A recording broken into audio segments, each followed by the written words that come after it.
Senang bisa hadir bersama dengan semua keluarga besar CLCC hari ini. Kehormatan bisa ada di tengah-tengah Bapak Ibu teman-teman semua. Kami percaya tentunya saya Joshua Supit yang dipercayakan Tuhan untuk mengembalakan gereja Forward Living Church menjadi sukacita buat kami untuk boleh berbagi pelayanan. Terima kasih untuk Pastor Andi juga yang memberikan kesempatan, dan saya saat ini ada di sesi terakhir karena tadi saya sudah melayani yang pertama, yang kedua, habis ini langsung balik ke Jakarta pakai wush. Tadi pagi bisa nyampe, jadi semuanya lebih cepat sekarang. Lalu jam 4 saya udah ditunggu lagi untuk melayani gereja yang ada di Jakarta. Dan selalu saya gak pernah lupa mengucapkan terima kasih banyak khususnya buat semua volunteers. Semua tim yang melayani di CLCC ini. Yang terlihat dan tidak yang terlihat. Jadi saya gak pernah lupa karena saya juga seorang gembala. Gereja kita semua nih CLCC bisa terus bergerak, ada dalam kebersamaan sampai ibadah ketiga. Nanti masih ada lagi satu ibadah yang sore. Itu banyak banget yang terlibat. Dan banyak banget yang terlibat juga gak terlihat. Dan saya percaya gereja itu adalah rumah yang baik. Rumah yang sangat aman. Jangan pernah takut untuk ke gereja. Apalagi kita tahu CLCC ini adalah rumah bukan hanya yang baik, tetapi gereja yang sehat dan kuat. Jadi saya mengajak semua untuk tetap berpartisipasi lewat apa? Doa. Kehadiran. Kekompakan. Sebagaimana saya selalu bilang, bagus, baik kalau kita ke gereja. Tapi jauh lebih baik kalau gerejanya udah selesai.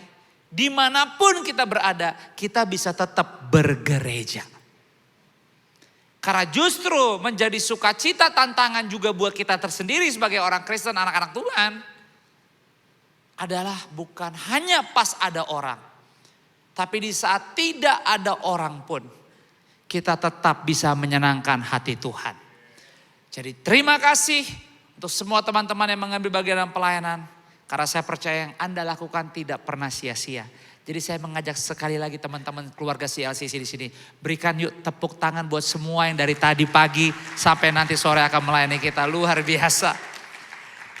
Buat saya ini minggu yang sangat spesial karena sebenarnya saya diberi tugas khusus oleh Pastor Andi. Dan saya berpikir tadinya tugas saya minggu ini adalah bagian dari satu bagian penutup dari tema yang udah dibicarakan. Ternyata saya baru dikasih tahu juga, ternyata minggu ini adalah minggu pembukaan untuk tema yang baru di mana kita keluarga CLCC sepanjang 1 bulan September kita akan belajar sama-sama tentang satu tema baru. And it's a very important theme. Tema yang sangat-sangat penting banget. Dan Pastor Andy saat menghubungi saya beberapa waktu lalu meminta, please Pastor Josh, tolong bantu melayani di CLCC and talk about family. Tolong dong bicara soal keluarga. Dan ternyata saya baru tahu, minggu ini justru minggu opening week.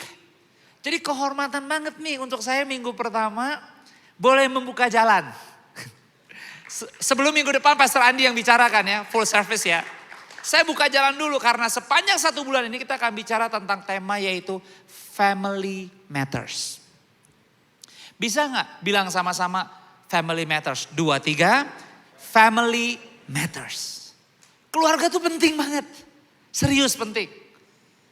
You don't choose your family. They are God's gift to you. Keluarga tuh kita gak bisa pilih. Itu pemberian Tuhan.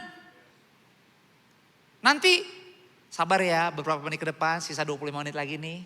Anda mulai coba akan memahami dan mengenal saya kenapa Pastor Andi minta saya ngomong soal keluarga.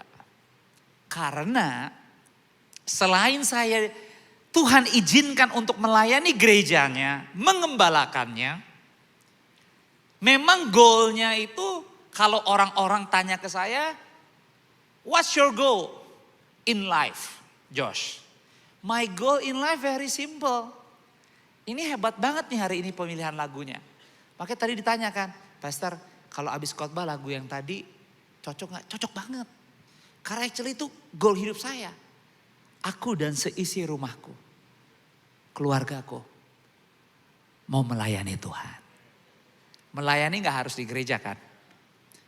Intinya begini, keluarga jangan terpecah belah. Keluarga harus bisa rukun. Harus bisa sama-sama. Makanya CLC titipkan satu judul buat saya untuk dibagi. Dan dalam minggu opening ini kita akan mulai dengan satu judul. Anda bisa lihat di depan. Broken but not forgotten. Broken but not forgotten. Rusak tetapi gak dilupakan. Itu kita. That's me. That's my family. Not only my own family, but our big family. Broken, but not forgotten. Rusak, tetapi gak dilupain. Bisa gak kita katakan sama-sama ya? Rusak, tetapi tidak dilupakan. 2, 3. Rusak tetapi tidak dilupakan. Itulah kehidupan kita. Jadi terlepas dari apa yang udah terjadi di hidup kita sampai Agustus ini. Terlepas dari kekecewaan, dari kemarahan, ketidaksukaan. Dan segala hal list lainnya yang kita harap gak terjadi di hidup kita. Dengar baik, hari ini kita ada karena Tuhan sekali-kali gak pernah melupakan kita. Even untuk saya bisa melayani itu udah bagus banget buat saya. Ini udah bagus banget, terhormat banget. Makanya pujian tadi, bahkan pujian yang jam ketiga beda dengan yang kedua. Kalau pujian yang jam kedua tadi ada di mana mengiringmu Yesus. Aku mau mengiringmu, aku mau setia. Aku mau melepaskan hakku untuk mengiringmu. Waduh. Jadi Kristen gampang, yang susah jadi murid Yesus. Sekalipun Kristen adalah murid Yesus. Karena kalau murid, ya harus menghidupi. Nah, kenapa Pastor Andi minta saya bicara soal keluarga? Karena untuk saya Joshua Supit bisa tetap setia. Menghidupi panggilan sebagai seorang hamba Tuhan dan murid Yesus itu gak gampang. Susah amat. Very tough. Tapi saya mau tetap percaya, berjuang dan konsisten. Karena saya tahu ini jalan yang terbaik buat saya. Dan saya juga yakin kok ikut Yesus setia. Itu jalan yang terbaik buat kita semua. Because saya bukan pribadi yang sempurna. Kalau orang-orang yang tahu saya pasti bakal bilang, pasti kalau si Joshua buat orang gerejaan terlalu duniawi. Model saya, keseharian saya, kalau buat orang yang gerejaan terlalu duniawi. Tapi buat orang-orang di luar sana yang belum pernah ke gereja, yang gak kenal Tuhan tapi kenal saya, dan melihat saya sekarang seperti ini, mereka akan bilang, Joshua berbeda sekarang. He's different now. Tapi seringkali sebenarnya kehidupan kita harusnya bisa kayak begitu. Bukan hanya tentang keseimbangan. Tapi tentang ada orang atau tidak ada orang. Kita tetap setia dan benar bersama Yesus. Itu tantangannya. Makanya saya bilang, aduh gak gampang buat saya sebenarnya. Untuk bisa konsisten berpegangan di jalan Tuhan sebagai seorang pendeta. Why? Kenapa? Karena saya punya pengalaman. Saya punya cerita di mana hidup saya juga mengalami dan pernah mencicipi kedagingan. Buat orang Katolik sesama kita, kehidupan sebagai hamba Tuhan seperti saya itu jalan salib tiap hari. Nggak bisa salibnya dititipin dulu, ditaruh dulu baru melakukan yang lain, nanti kalau pas moodnya enak angkat lagi salibnya. Nggak bisa. Tapi buat saya, experience, pengalaman atau panggilan ini adalah kehormatan. Kenapa? Bagian dari pemulihan. Apa itu pemulihan? Pemulihan adalah sebuah tindakan. Tindakan mengembalikan sesuatu ke keadaan aslinya. Itu pemulihan. Itu yang Yesus terus kerjakan di hidup saya dan Yesus kerjakan juga di hidup Anda semua. Jadi waktu saya bicara hari ini tentang family matters, waktu saya bicara hari ini Tuhan titipkan keluarga itu penting. Saya gak cuma sekedar khotbah dan ngomong. Tapi dengan sangat yakin saya mau bilang, keluarga kita tuh penting banget. Sangat penting. Karena inilah saya. Saya merasa bahkan dalam perjalanan kehidupan saya ada banyak hal yang gak penting. Tapi di saat saya ada dalam panggilan Tuhan yang kelihatannya gak penting. Tapi justru hal yang terpenting sekarang saya pahami adalah melayani Dia dengan setia. Gak gampang. Kenapa tadi? Aku pernah nyicipin juga. Kenapa aku pernah nyicipin juga yang di luar sana sangat banyak? Karena keluarga saya tuh ya tadi. Keluarga yang broken. Broken itu artinya gak ikut standar kebenaran. Tapi udah menjadi bagian standarnya dan hidupnya dan lifestyle-nya. Ya emang hidupnya tanpa Tuhan. Hari ini papa saya masih hidup. 80 tahun. Jadi pendeta. Bertobat tahun 92. Setia melayani sampai hari ini. Saya sendiri bertobat 2014. Menikah 2017. Puji Tuhan. Dititipin 2 orang anak ilahi. 1 6 tahun, adiknya 4 mau 5 tahun. Dan buat saya nih, saya bisa bertobat dari 2014 sampai hari ini bersih. Itu udah haleluya banget. Tapi menurut Bapak Ibu kira-kira teman-teman, iblis masa bodoh atau iblis masih nargetin? Masih nargetin, mantau. Jadi saya harus berjaga-jaga. Tapi saya bersyukur bisa menjalani hari demi hari dengan setia. Godaannya ada gak? Banyak. Tantangannya banget. Tapi doa saya selalu makin kesini, Tuhan tolong dong limpahkan roh takut akan Kau buat aku. Supaya aku gak nyebur, gak relapse. Tapi hidup tetap berkenan. Emang serumit itu Josh? Kayaknya berat banget hidup lo. Saya kasih tahu. Sebelum saya bertobat, 2014, kehidupan saya adalah menjalani kehidupan yang biasanya dihidupi sama papa saya.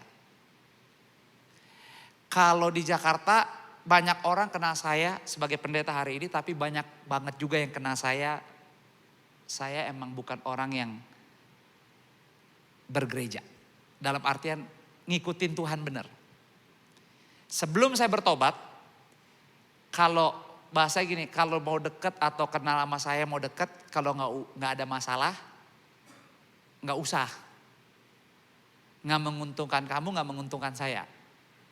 Tapi kalau punya masalah, nah bertemanlah sama saya. Apalagi kalau udah punya masalah ada duit, lebih cocok lagi. Saya bukan dokter, tapi saya bisa bantu-bantulah kalau misalkan Anda punya masalah dapat jalan buntu. Bantuan yang pertama saya tawarin doa. Doanya tuh maksudnya dana operasional awal. Papa saya 12 tahun Nusa Kambangan. Lulusan alumni sana, 12 tahun Nusa Kambangan, 68 sampai 80. Kakak saya alumni Cipinang, satu sel sama Sanana Gusma. Tahu gak sih, pernah dengar Sanana Gusma gak sih? Presiden Timur Leste pernah dengar kan? Waktu ditangkap hari itu dimasukin ke Cipinang, nah dia satu selnya sama kakak saya. Kakak saya 10 tahun Cipinang, case-nya murder case. Murder case itu apa? Pembunuhan. 5 orang di 3 event yang berbeda. Saya dalam hidup saya gak pernah sekolah di Cipinang, Salemba dan yang lain-lain. Tapi saya pernah punya pengalaman stabbing. Stabbing itu apa? Nah, nancep ya Pak ya. Pernah punya pengalaman 15 kali di Jakarta. Setengah dari yang saya stabbing hari ini sangat baik dan kenal saya semua. Jadi kalau Bapak Ibu buka saya, kita gitu yang ngerti, kita punya darah, family tree, gak ada bagus-bagusnya. Kalau mau ngomong kepahitan, kami adik kakak tiap hari hidup dengan kepahitan. Saya udah biasa ngambil yang bukan milik saya. Saya udah biasa menguasai dengan paksa apa yang bukan hak saya. Itu udah nempel, melekat. Jadi kalau hidup melawan aturan gak susah buat saya. Yang susah hidup menurut firman. Itu berat banget. Tapi saya ingat 2014 di Jalan Senopati saya nyetir sendiri. Saya bertobat dari zaman Tuhan. Dan di momen itu saya menangis keras. Rasa sedih aja. Capek. Karena ya tempur kiri tempur kanan. Money is not the issue. If you can control people, if you have networking, kita tinggal di negara yang jumlah penduduk sangat besar. Semakin banyak masalah sebenarnya hitungannya, semakin besar kesempatan. Tapi ternyata untuk ikut Tuhan, yang diutamakan bukan memiliki. Bukan kepemilikan. Tapi dalam mengikut Yesus yang hidupnya diubahkan adalah hati yang melekat kepada Dia. Dan hati yang melekat tidak ada yang lain. Selain mau merendahkan diri dan mengizinkan, Dia menjadi Bapa sejati kita. Dan itulah yang menuntun kepada pengampunan. Itulah yang menuntun kepada kelepasan. Itulah yang menuntun kepada kerendahan hati. Waktu saya di Senopati 2014 menangis di mobil itu. Saya ingat banget Tuhan.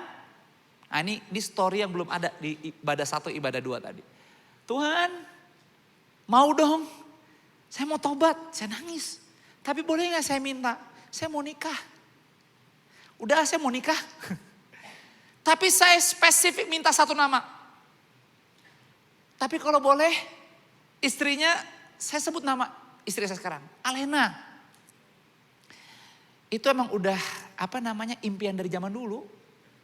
Udah 18 tahun ketemu.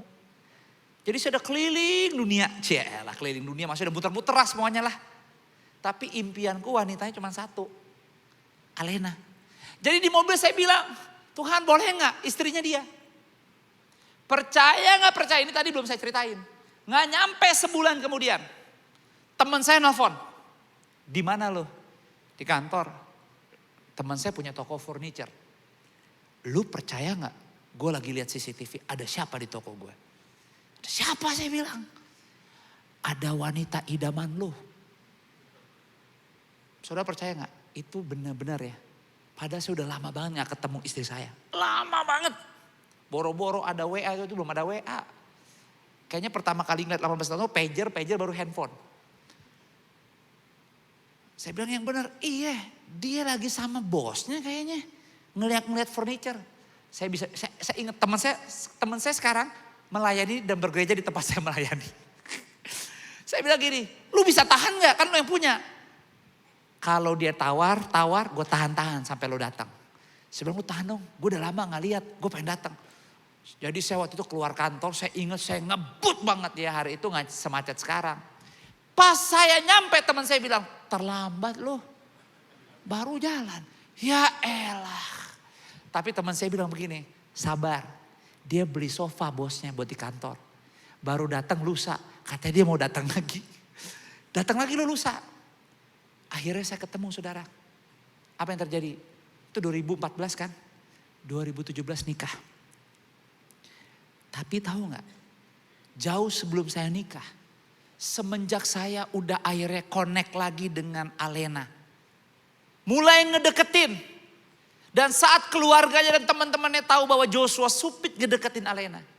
Itu semua bilang begini, jangan sama dia. Itu family tree-nya gak bagus. Jangan mau. itu mafia. Itu seluruh keluarganya mafia. Jangan, kamu keluarga baik-baik. Cari aja yang lain, jangan yang ginian. Sedihnya saudara, gilirannya tobat, penolakan lebih kuat. Gilirannya kembali ke jalan yang benar, tantangannya lebih besar. Tapi saya ingin beritahu satu hal, apa aja yang kita doakan, doa kita didengar Tuhan. Dan kita bukan hanya doanya didengar Tuhan, Tuhan menjawab doa kita. Berikan tepuk tangan buat Tuhan. Saya dipulihin. Saya banyak belajar nilai tentang kehidupan dan kepatuhan. Itu karena istri saya. Kalau mau tahu aslinya, saya orang yang paling sombong. Itu tadi saya khotbahin tuh di ibadah 1, ibadah 2. Waktu saya dipulihkan Tuhan, dibalikan keadaannya seperti aslinya. Ya saya diproses. Bukan apa yang saya bisa capai dan dapatkan. Karena semua kita rindu tentang apa yang ada di luar. Tetapi Tuhan fokus bukan apa yang ada di luar. Tuhan selalu fokus apa yang ada di dalam. Dan di dalam ini hanya bisa terjadi pemulihan kalau kita mau bisa bekerja sama. Di saat kita merayakan CLCC Anniversary 29 Juli terambil dari Yeremia 29 ayat 7, betul ya? Hari yang sama hari ini. Firman Tuhan terambil dari Yeremia 18. Coba kita lihat sama-sama Yeremia 18. Nabi Yeremia, seorang nabi yang dalam kepemimpinannya cukup panjang karena melewati 6 kepemimpinan Raja Israel. Di saat terjadi banyak kekacauan, Yeremia tetap berdiri karena Tuhan sangat sering berjumpa dan bertemu. Dan menyampaikan sesuatu kepada dia untuk tetap tidak mundur. Tapi membantu bangsa Israel berjalan. Yeremia 18 ayat 1-6 judul perikop dikatakan pelajaran dari pekerjaan tukang periuk. Ayat yang pertama saya akan baca, Bapak Ibu teman-teman bergantian. Ayat yang genap, nanti ayat terakhir 6 sama-sama. Alkitab bilang begini, firman yang datang dari Tuhan kepada Yeremia bunyinya. Sama-sama silakan, 2, 3.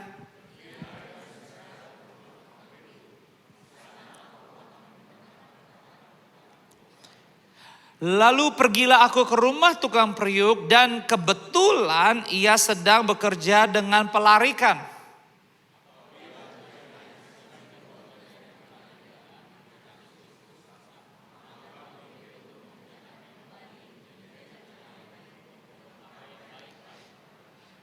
Kata Yeremia, kemudian datanglah firman Tuhan kepadaku bunyinya sama-sama.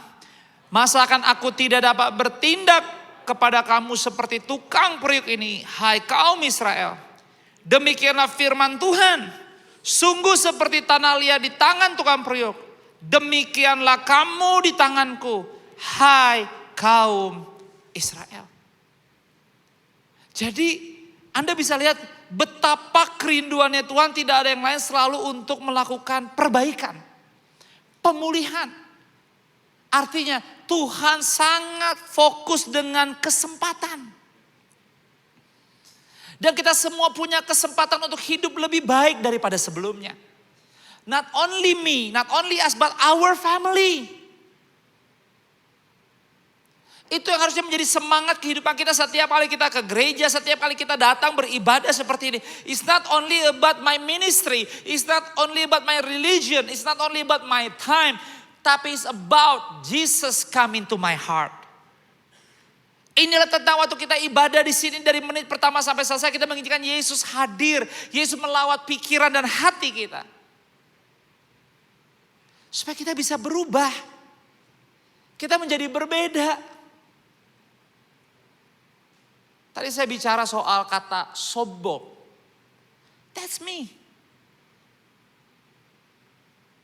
Di mana saya diproses Tuhan. Jadi sebenarnya waktu Pastor Andi minta saya, tolong dong khotbah yang gak pernah dihotbahin di gereja-gereja lain. Yang hanya gerejamu doang yang tahu. Jadi sebenarnya gak gampang. Karena actually ini saya gak pernah saya khotbahin. Gak biasa saya khotbahin di tempat di mana saya diundang atau bukan gereja lokal FLC. Tapi saya ngomong gini kelihatannya gampang. Tapi saya juga gak susah untuk mengucapkannya karena saya mengalaminya. Saya dipulihkan, diproseskan Tuhan tuh justru bukan di bagian luarnya. Saya diproses dipulihkan Tuhan itu justru di bagian dalam saya. Hati saya. Saya tobat. Saya melayani. Tapi sifat kesombongan. Belagunya itu yang dibersihkan, diproses, dikikis.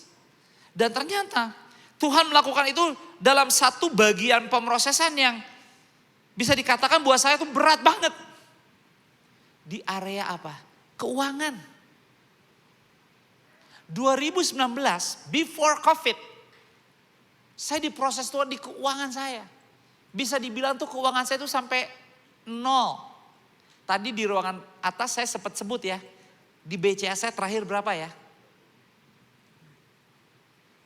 Iya sih, that is true. Berapa? 30.000. Only 30,000. Kayak bohong. Tapi it's not. Saya jual rumah saya bukan 1, 2, 3. Saya jual villa saya. Saya jual mobil saya. Not only mobil biasa. My supercar. Saya jual jam saya tadi di ibadah kedua saya kasih tahu. Enggak jam yang biasa. Kadang-kadang makanya kalau mau khotbah gini suka takut bingung. Saya suka takut gak enak. Takut dibilang belagu tapi emang saya belagu banget sih orangnya hari itu. Saya tuh punya jam. Orang-orang tuh kalau hari ini sama jam itu kayaknya kalau punya jam itu wah tuh baru kaya banget. Saya udah punya dari awal 2000-an. Saya punyanya bukan cuma 2, bukan punya 3. Jam aslinya, bukan palsu. Asli. Itu 1 jam hari ini average 300 to 400,000 US dollars. It means 5 to 6 billion. 1 jam. Saya punya 3-4 jam. Jam saya bukan KW, asli. Saya punya lebih dari 6, itu saya jual. Serius. Waktu aku 11 bulan diproses Tuhan di soal keuangan. Istriku lagi hamil gede, anak kedua. Istri saya lahirnya dua-duanya normal. Waktu anak saya yang pertama Liam lahir, saya tuh book 1 lantai. 1 lantai saya book saking belagunya. Serius, tapi emang gak gede. Jadi karena itu saya tahu tamunya datangnya banyak, jadi saya book aja saya bayar. Padahal gak perlu, belagu aja. Tapi waktu anak saya yang kedua, Liam, 12 Oktober 2019. Tinggal 2 bulan, beberapa bulan sebelum COVID, anakku lahir. Di rumah sakit yang sama, dengan dokter yang sama dan normal. Saya kasih tahu ya. Saya bukan book 1 lantai. Saya pengen book dan pengen paling cepat keluar dari rumah sakit secepat-cepatnya. Supaya tidak kelamaan. Kamar yang paling kecil. Dan hari itu saya harus bayar 40 juta. Buat kelahiran anakku. Istriku lahir normal. 40 million di rumah sakit. Saya gak punya uang. Yang bayar siapa? Ibu mertua saya. Habis itu ibu mertua saya kasih saya invoice. Dia bilang, mama udah bayar. Nanti kamu ambil akte lahirnya. Aduh sedihnya. Sedih banget. Hari itu saya kepikiran meneteskan air mata bukan karena itu. Saya berpikir kalau mama saya tahu. Saya bangkrut nih. Bangkit ya dari kubur. Sedih banget. Sedih banget. Istri saya. Sampai di momen pokoknya yang bagian saya udah habis nih. Udah habis nih. Istri saya lah. Dia harus jual tas-tas ya. Dan hari itu saya beli tas-tas istri saya. Best of the best. Dia jual. Sampai yang terakhir apa saya tadi cerita. Cincin. Pas. Sampai sisa 30,000. Mau beli Pampers di Tokped, I have no money. Tadi saya bilang saya mau makan apa? Martabak. Saya gak punya duit. Dan waktu saya jual semuanya, saya tinggal di rumah mertua saya selama 11 bulan. Waktu itu, uangnya habisnya buat apa pastor? Bukan buat yang duniawi. Semuanya ke gereja. Tapi dengerin, cara saya mimpin gereja gak pakai visi Tuhan. Karena saya ngeliat orang lain gerejanya bisa gede. Saya book 1 ballroom yang paling gede. Tiap minggu saya bayar. Itu bukan ratusan. Bukan 100, ratusan juta tiap minggu. You know why? Because ada rasa bahwa kalau orang lain bisa dari dulu, gue juga bisa. Kalau orang lain bisa melakukannya, saya juga bisa. Jadi saya memimpin gereja, menjalani gereja dengan gereja model industri. Entertainment. Dan ternyata saya lupa, the church is not belong to me. It's belong to him. So Tuhan bilang, terlalu sotoy loh. Akhirnya apa? Bukan apa yang bisa dipegang. Tuhan proses apa yang saya gak bisa pegang di dalam sini. No. Saya gak pernah. Joshua Supit, teman saya semua. Tahu. Gak pernah. Tapi saya diproses habis-habisan. Saya jujur sama Anda semua. Saya udah pendeta hari itu, udah khotbah, udah gembala. Tapi waktu 11 bulan saya diproses. Tiap hari di kepala saya sama di hati saya cuma takut dan khawatir. Pagi, siang, sore, malam. Sampai kayak begitu. Non-stop. Tapi saya beritahu sama Anda semua. Apapun yang terjadi. Saya ingat saya diproses 11 bulan. Saya tidak pernah marah. Dan memaki Tuhan. Dan saya belajar hari ini. Apa yang Tuhan lakukan dalam pemulihan. Tuhan tidak biarkan anak-anaknya dipermalukan. So hari ini Anda semua. Apapun yang Anda sedang alami. Saya bisa pahami. Saya ngalami ke titik yang paling ngeri. Apalagi model saya. Tadi saya ditanya. Tadi saya nanya tuh adik ibadah pertama. Pastor, waktu itu kejadian. Istri pastor gimana? Saya jujur, saya bilang. Waktu momen itu. Namanya juga kita keluarga salon. Jadi kita gak ada kena rasa takut. Jadi saya berpikir kalau hari itu istri saya datang minta pisah. Saya bilang ya udah deh. Gak usah terlalu banyak ngomong. Ambil aja 2 anak udah. Senegatif itu. Gereja hampir saya bubarin. Saya udah undang hamba Tuhan. Yang associate pastornya sering juga khotbah di sini. Saya udah undang gembalanya untuk ketemu sama saya, sahabat saya. Jemaatnya pindahin aja ke gereja kamu.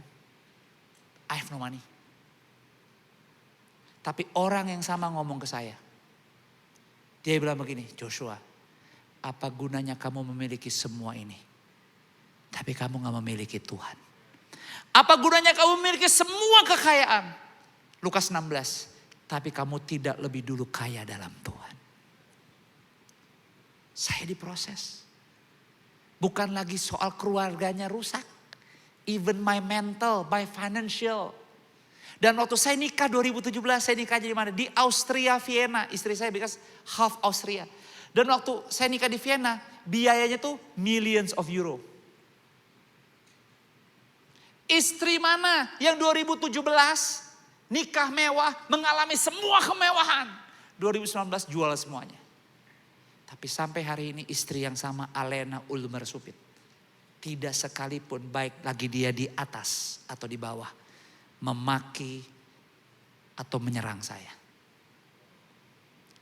Not because of her. It's because of Jesus use her. Untuk saya diberesin hidup saya. Artinya apa? Family is very very important. Karena lewat keluarga lah kita dipulihkan Tuhan.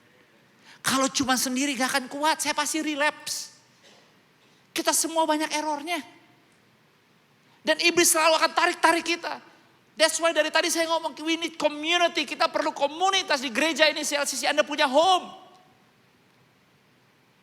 Allowing yourself itu ada di home, ada di small group. Kalau enggak kita akan kembali, kita enggak akan kuat. So saya berdoa hari ini untuk Anda semua. Hiduplah dalam pemulihan. Karena yang pertama, yang perlu kita ketahui tentang pemulihan.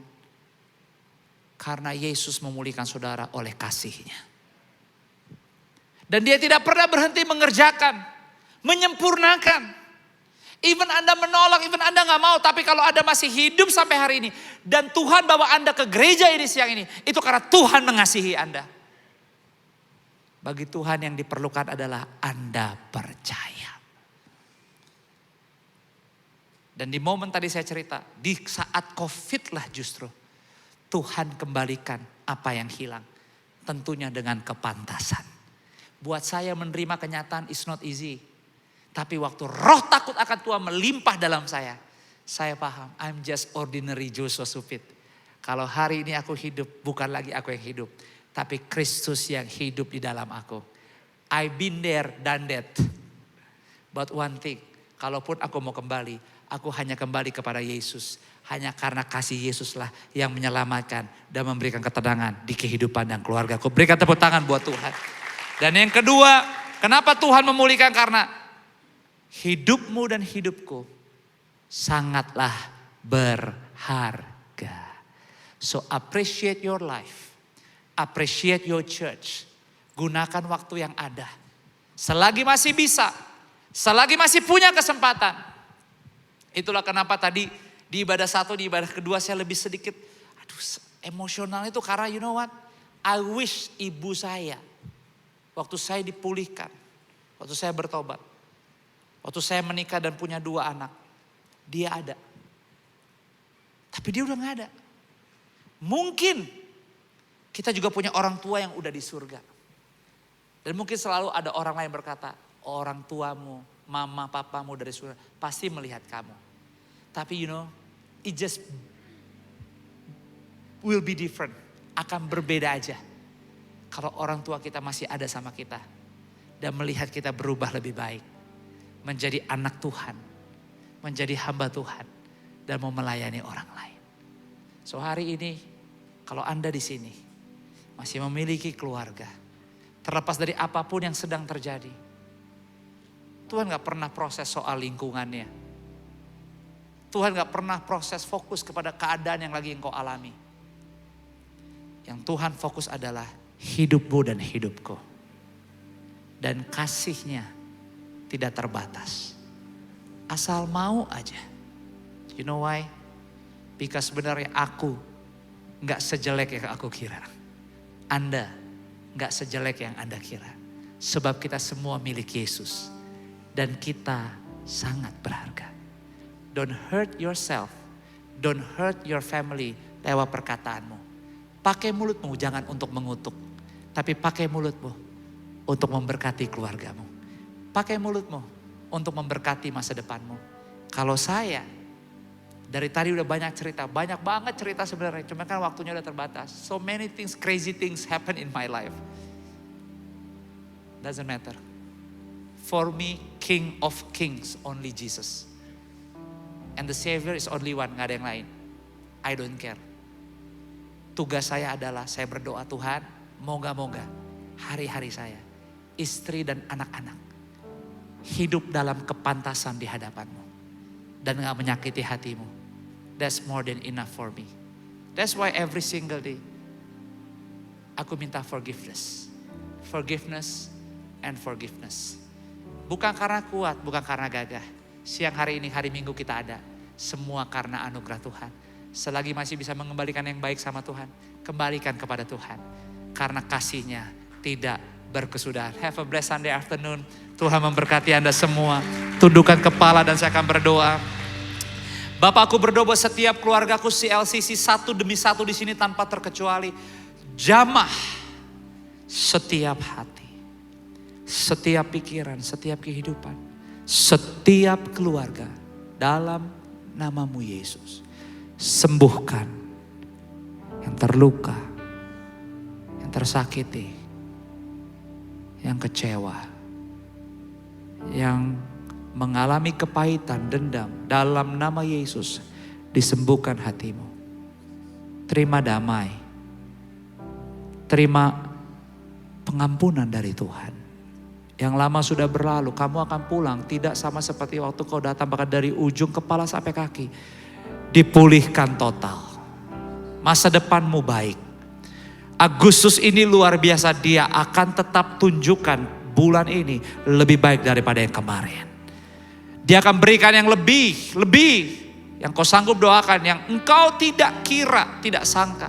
Dia akan buktikan, dia akan tunjukkan. Dia tetap Tuhan di atas segala Tuhan. Terima kasih Bapak untuk hari ini.